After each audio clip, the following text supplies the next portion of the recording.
Hello, everyone. This video is about balancing redox reactions in both acidic and basic solutions. So I'll start with the acidic solution first, and then I'll show you how to make your way for balancing in the basic solution. By the way, this is using the half reaction method. There's two methods for balancing reactions. One is the half reaction method. The other one is the oxidation number method. So this particular video is about balancing using half reaction method. So these are the steps that you have to follow in order to balance in an acidic solution. So let's take a look at an example. So this is given to us. So first thing we have to do is to separate the half reaction. So that means we have to pick something that has Fe on it on the left with something that has also Fe on it on the right. I'm not that worried about oxygens and hydrogens, and you shouldn't be worried either, because hydrogens and oxygens can always be balanced by using H positives or by using water. So that's not the concern. So we care about Fe mainly in this case. And then same thing goes for the second half equation. We want something that carries Mn on both sides. So that's why we put MnO₄ minus on the left, and we carry it with MnO₂ on the right.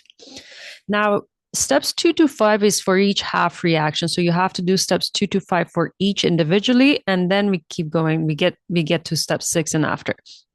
So let's say for the top one, I start balancing everything but oxygen and hydrogen. So that means Fe. So we already have one Fe on the left. We have two Fe's on the right. So the Fe is not balanced. Because of that, we have to add a coefficient of 2 to the left. Step 3 is balancing oxygen by adding water. So now we have 2 oxygens on the left, 3 oxygens on the right. Because of that, we add a water to the left. Step 4 is balancing hydrogen by adding H pluses. So far we have 2 hydrogens on the left and no hydrogens on the right. So we add 2 H positives to the right-hand side. And step 5, which is the last step for each half reaction, is to balance charge by adding electrons. So to do that, we have to look at the overall charge on both sides. So the left-hand side has an overall charge of 0 because both molecules are neutral. On the right-hand side, we have Fe₂O₃, which is neutral, but we have 2 H pluses. So the overall charge is positive 2. Because of that, we have to add 2 electrons to the right-hand side.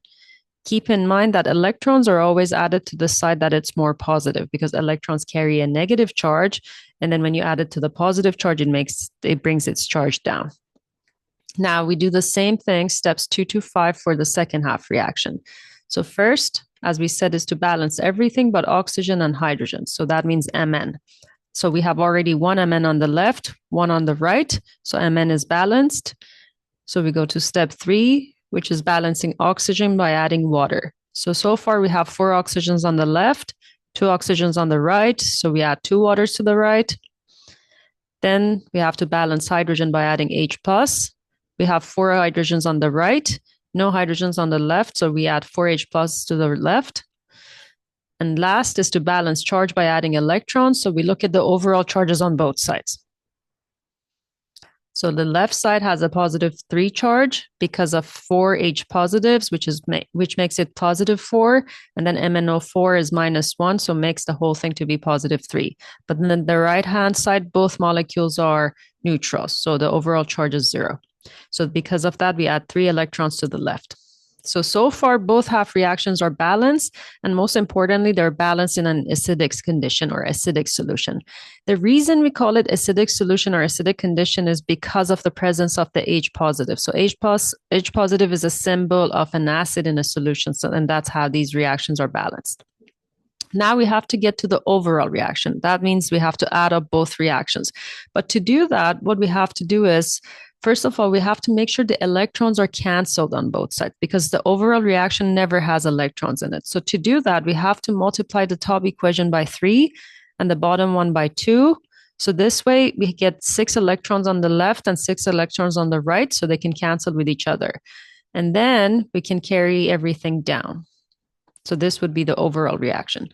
Keep in mind, anything on the left-hand side would add up together. Anything on the right-hand side would add up together. And if you see something exactly on the opposite sides, like the same exact thing on opposite sides, they can cancel. So because of that, as you can see, we end up having 3 waters on the left, and then 4 waters on the right in the overall reaction. So because of that, the waters can cancel. So we end up getting a net of 1 water on the right-hand side. And then same thing goes for H pluses. We have 8 H plus on the left, 6 H plus on the right. So we end up getting 2 H plus on the left. And then we can carry writing everything over as well. And this way, we can say this reaction is balanced in an acidic condition. As you can see, H plus presence at the end, it's present at the end, and that means it's balanced in an acidic condition. Now, for balancing this in a basic condition, the same exact steps have to be done, but there is an additional step. So for a basic condition, what do you have to do? The additional step is that you have to add as many OH minus as you have H pluses to both sides. So if you take a look at the overall reaction, the blue one that we have 2 H positives on the left-hand side. So because of that, we end up adding 2 OH minus on the left and 2 OH minus on the right. It has to be added to both sides. So what happens as a result is that each OH minus combines with each H plus and it makes 1 water. So because we have 2 H pluses on the left and 2 OH minuses on the right, we end up getting 2 waters instead. And then everything else remains the same. So I just carry writing them over. And eventually you just make sure everything can be, if it needs to be canceled on both sides, you do the canceling. So in this case, we end up having 2 H2Os on the left, 1 H2O on the right. So that way the net is 1 H2O on the left. And then we just write everything over again. And this would be the balanced equation in a basic solution. The reason we know this is balanced in a basic solution is the presence of OH minus eventually at the end. All right, so this was it for this video. I hope you enjoyed it. If you did, please make sure you like it and subscribe for watching more videos. Thank you.